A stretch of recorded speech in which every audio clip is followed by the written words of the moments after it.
Tonight, leading evangelicals speaking out about the president removing American troops from Syria.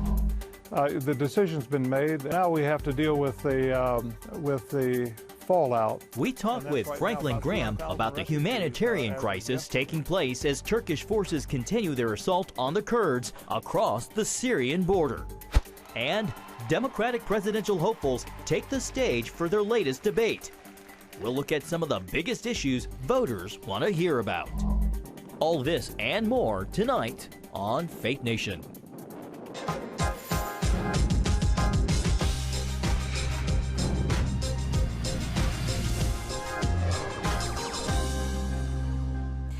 The crisis in Syria escalates as hundreds of thousands are forced to flee. Welcome to Faith Nation. I'm Jenna Browder. And I'm John Jessup. Well, the Turkish attacks rage on tonight as Russia now heads to the Syrian border to try and avert new clashes between Syrian government forces and troops from Turkey. This as the vice president gets ready to head over there tomorrow with the hope of brokering a ceasefire.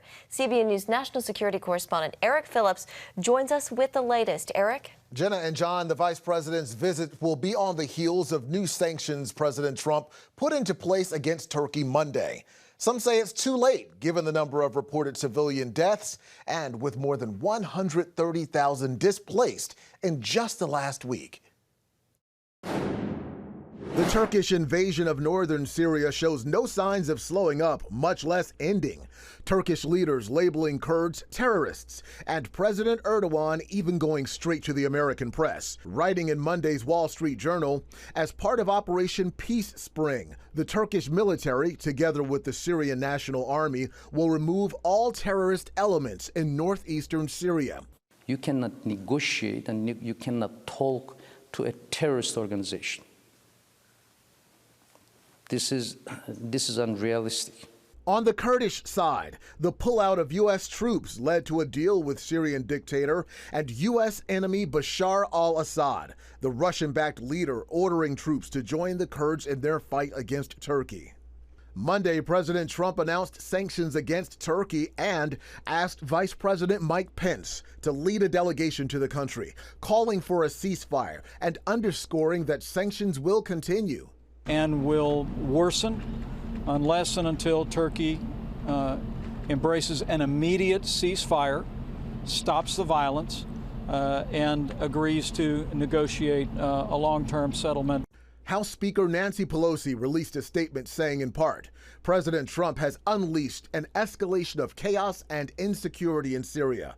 His announcement of a package of sanctions against Turkey fell very short of reversing that humanitarian disaster.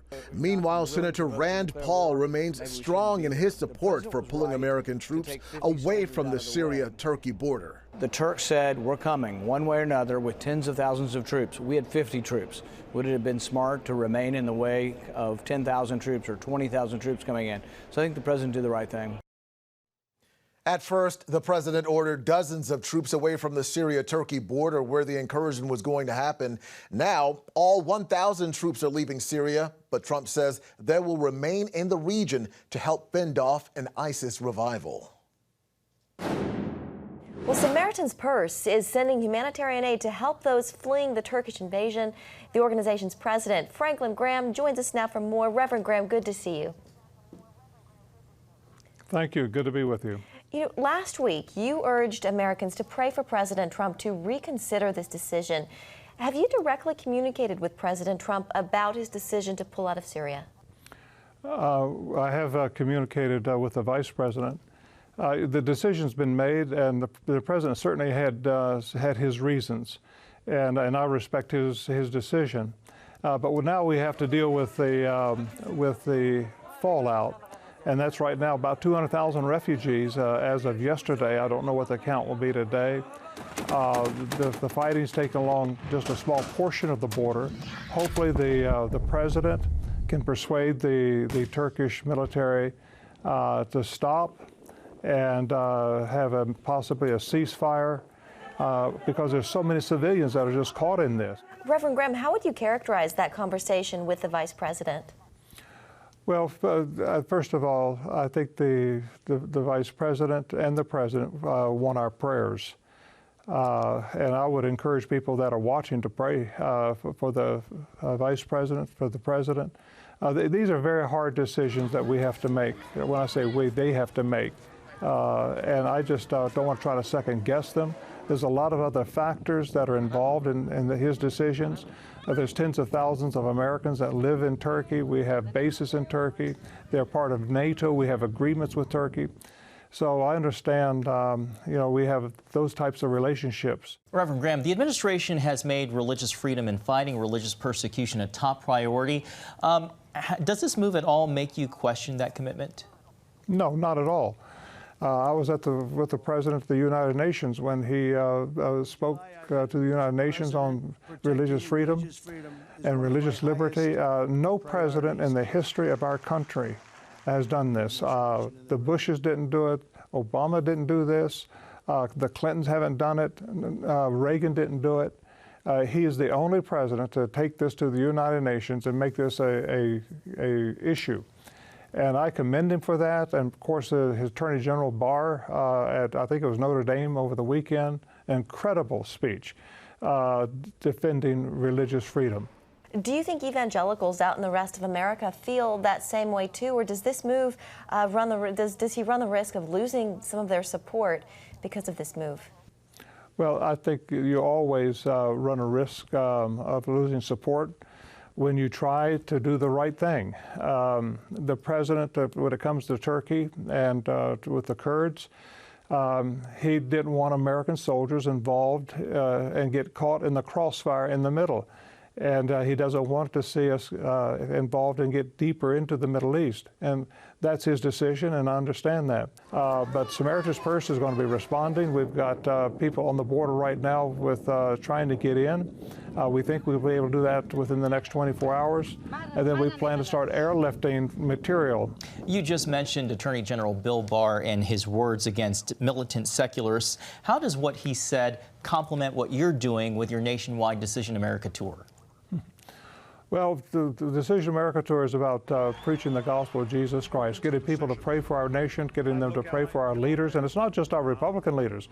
I asked them to pray for Nancy Pelosi, for Schumer, the president, the vice president, absolutely everyone, because I believe right now Washington seems to be broken, and the Republicans cannot fix this. The Democrats cannot fix it. Only God can fix it. And I believe if we pray, He'll work in the hearts of our leaders.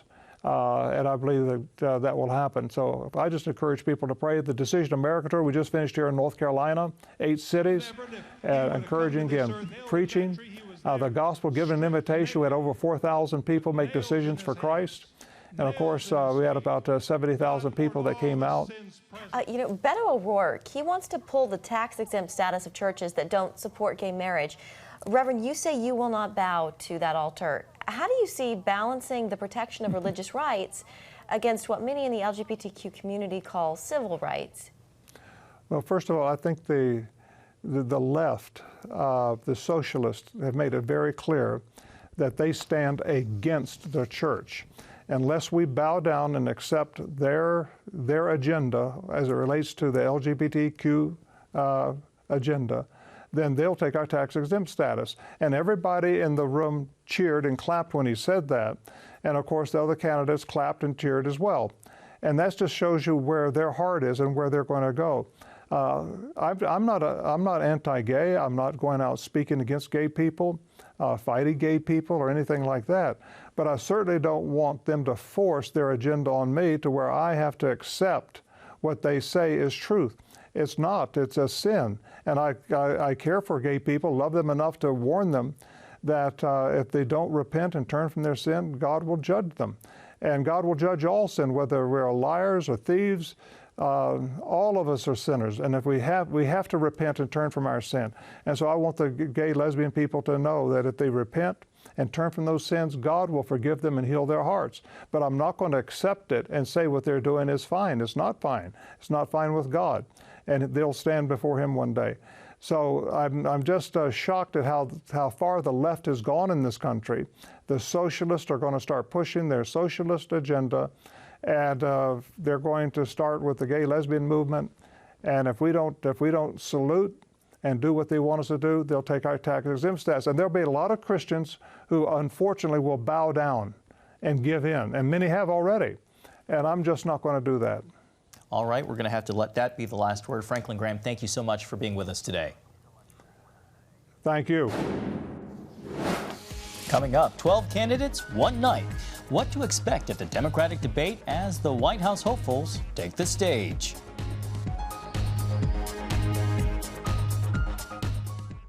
Hey, if you're tired and exhausted all day, you can't think clearly, and you really just need a cup or even a pot of coffee to get through your day, then join me, Dr. Josh Axe, for this new series where I'm going to teach you how to transform your diet and use essential oils and supplements to get a better night's sleep. Wake up to your best life. Call 1-800-700-7000 to get your free DVD or booklet of Protect Your Sleep today.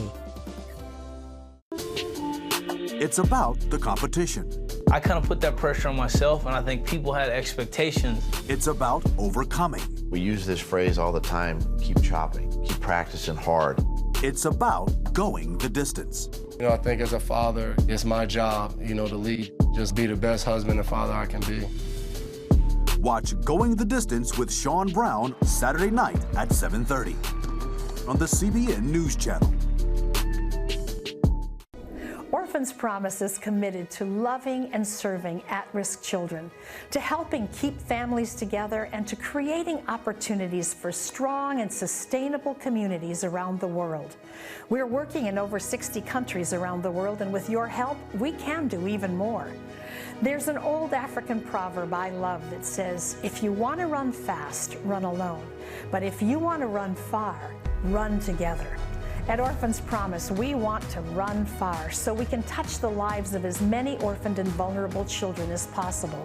But we don't want to go alone. We're out to change the world, one child, one family, one community at a time. Will you join us?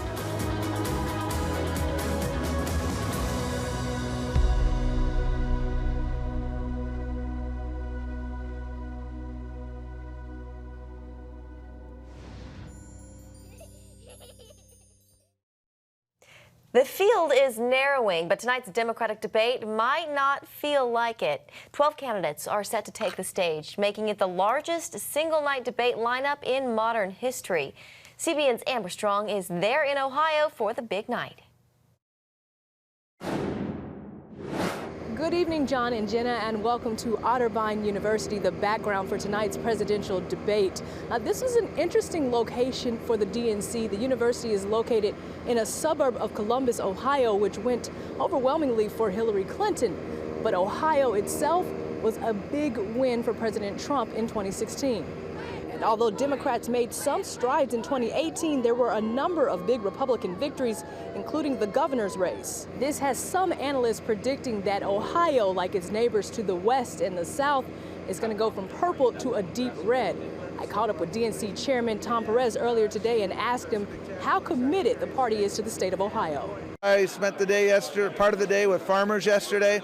I spent part of the day in Dayton with the mayor and victims of gun violence.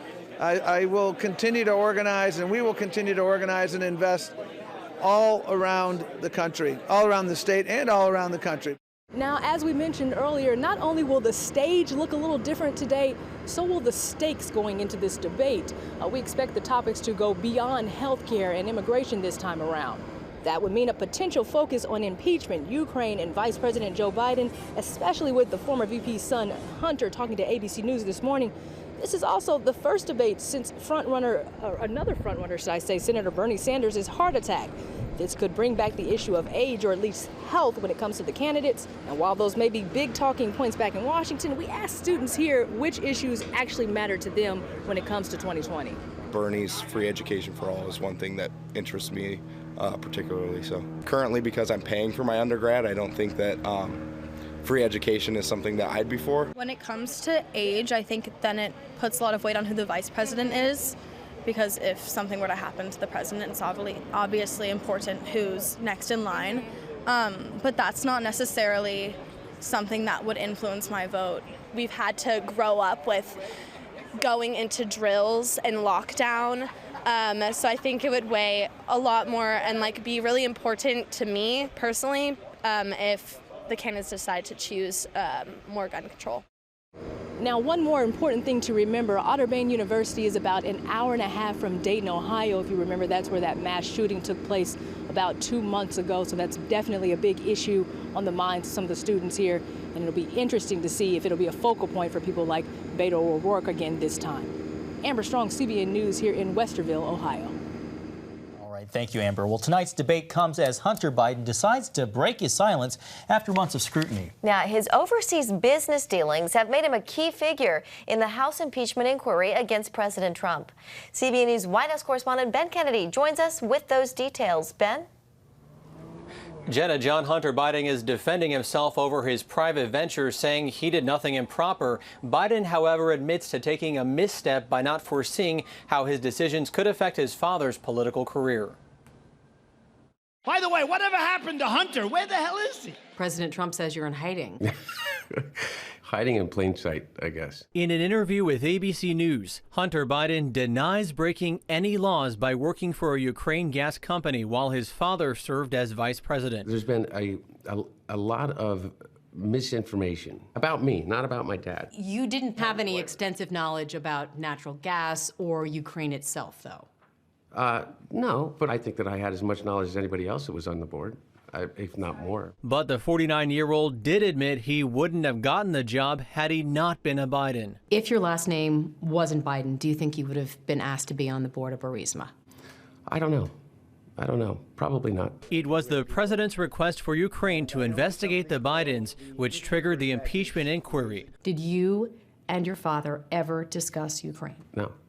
As I said, the only time was after a news account, and it wasn't a discussion in any way. There's no but to this. No, we never did. While Joe Biden wants to stay focused on other campaign issues, odds are he'll face questions about his son's foreign business dealings in tonight's debate. No one has indicated of any consequence that anything was done wrong or illegally by me or by my son. And when his son was asked if he had any regrets? No, I don't regret being on the board. What I regret is not taking into account that there would be a Rudy Giuliani and a president of the United States that would be listening to this ridiculous conspiracy idea, which has, again, been completely debunked by everyone.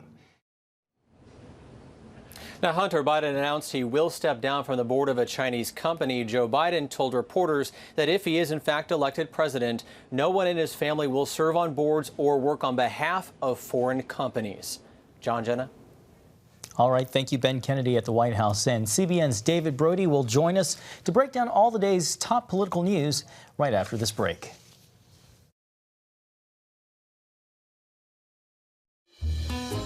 Daddy? Yeah, buddy? How many nickels are in a dollar? There are 20 nickels in a dollar. How do birds fly? Does milk really make my bones stronger? Yeah. Daddy, when we die, will we go to heaven? Do you have the answer to life's biggest question? Call the 700 Club. We'll help you find answers to the important questions life brings your way. Watch breaking news, in-depth exclusive stories and programs from health to entertainment you won't find anywhere else. The CBN News Channel, a perspective you can trust. Enjoy credible news reporting from around the world. Discover inspiring programs and stories of hope, all in one place from a Christian perspective. The CBN News Channel, a perspective you can trust. To watch the CBN News Channel, download the app or visit cbnnewschannel.com.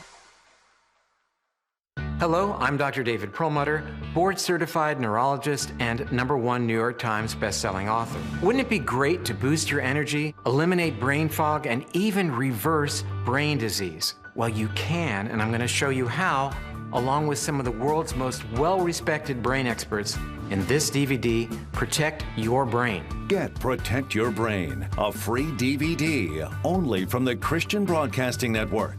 featuring experts on the cutting edge of neuroscience and brain health. No matter how many times you've failed in the past, you really can do this. In Protect Your Brain, you'll discover simple strategies to keep your brain young and healthy.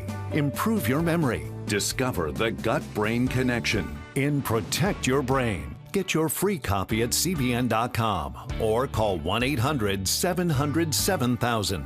If you want to improve the quality of your life, get the DVD Protect Your Brain and get it today. And welcome back. We're joined now by Chief Political Analyst David Brody to break down all today's political news. David, 12 Democrats, one night, all sharing the same stage. What do the candidates have to do to break apart from the pack?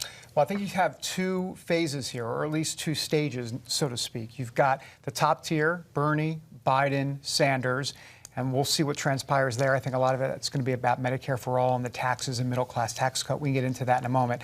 And then there's the lower tier, if you will, Buttigieg and Beto O'Rourke. I expect them to go at it tonight because Beto O'Rourke has to make a move and Buttigieg has to make a move to the top, but he wants to fend off Beto. This is like a horse race in a way. David, we're still, a year out from the election. This is the fourth debate. How is tonight going to be any different? Good question. I do think, here's one way it won't be any different, is that they will talk about this Medicare for all. This is very, very important because Elizabeth Warren has been pressed on this, but not fully pressed as to whether or not middle-class taxes will go up under Medicare for all.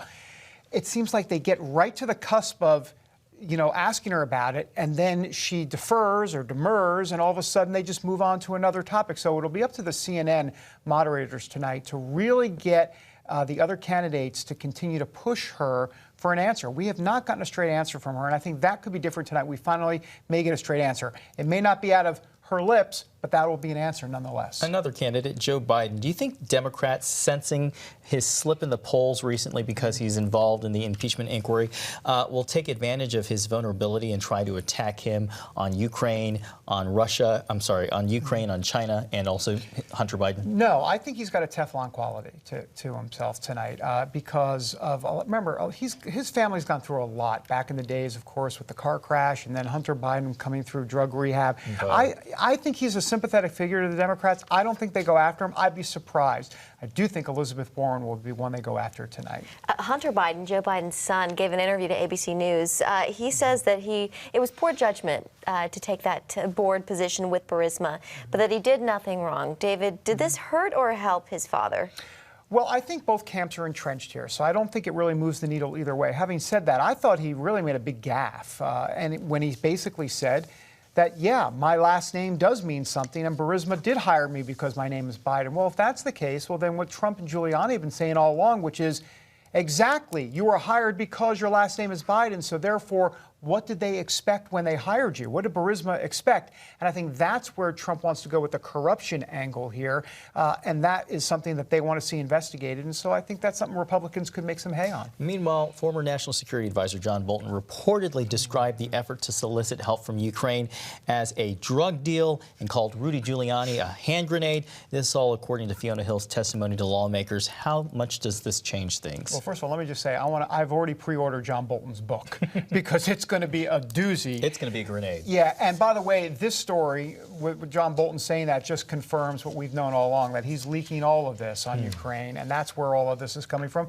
He does have an axe to grind. It's interesting because Bolton, I know I'm not really answering your question, but the truth of the matter is that Bolton has not just an axe to grind, but he's the guy. He's the conservative guy that a lot of conservatives love so much, and now he's the guy that could get Trump ultimately, potentially impeached here. Okay. All right. David, thank you. Yeah, guys. Thanks, David. Well, the March for Life announces its theme for next year.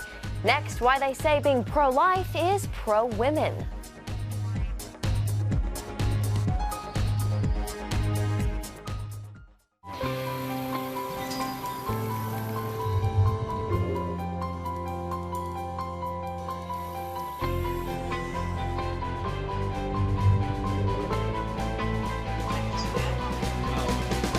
I am Regent's first ROTC graduate student.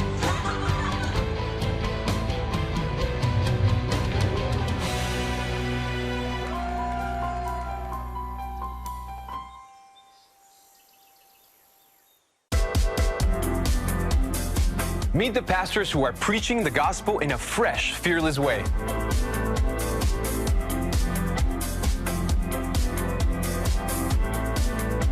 I'm Roberto Torresadillo. Join me each week for Next Gen Voices.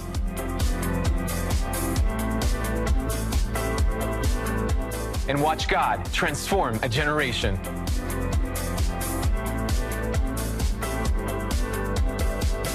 How'd you like to get a redo on your health, on your body, on your arteries, so you could have the energy you had 20 years ago?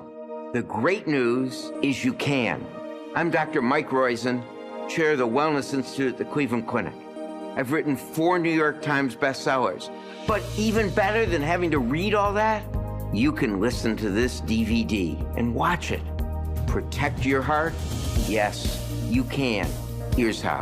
Go to CBN.com or call 1-800-700-7000 for your free copy of Protect Your Heart. Let the medical experts show you their new discoveries on how to avoid heart disease and even reverse it. Easy steps to uncover the hidden dangers in your medicine cabinet, reduce stress, and get a complete do-over for your health. Call 1-800-700-7000. That's 1-800-700-7000. Or go to CBN.com to claim your free copy of Protect Your Heart.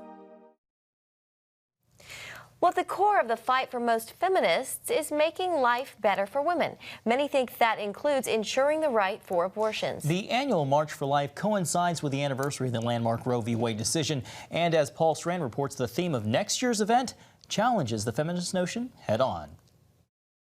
See abortion as the great... As this panel talked about the new March for Life theme, they looked at suffragists and what many consider was just a struggle for women's right to vote. This is the 100th centennial of a woman's right to vote this year, and so our theme is very much related to that. So it's life empowers, pro-life is pro-woman. You might wonder what the right to vote has to do with the right to life.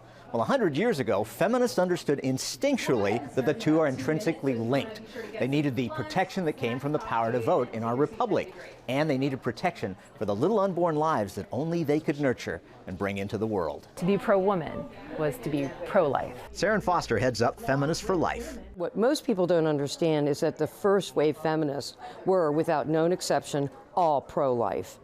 They believed in the rights of slaves to be freed, the right of women to vote, and they believed in the right of women and children to be protected from abortion. Talk show host Gloria Purvis addressed today's radical feminism. We hear a lot of lies, particularly about African American women, that it's better and more empowering for African American women who are poor and struggling to abort their children. And I'm here to say that that's absolutely a lie. The way to solve poverty is not killing the poor, but supporting the poor. That's why pro-life groups like Foster's fight to solve the problems women often feel force them to abort their babies. To try to make lives better for those at highest risk, who are most overwhelmingly the poorest among us. And Mancini hopes to empower women to fight the idea that feminism is all about the right to abortion. And show clarity, show truth, and hopefully lead the culture to a place where abortion is unthinkable. The next March for Life is coming January 24th in the nation's capital. Paul Strand, CBN News, Washington. Thank you, Paul, and thank you for joining us tonight. Have a good night.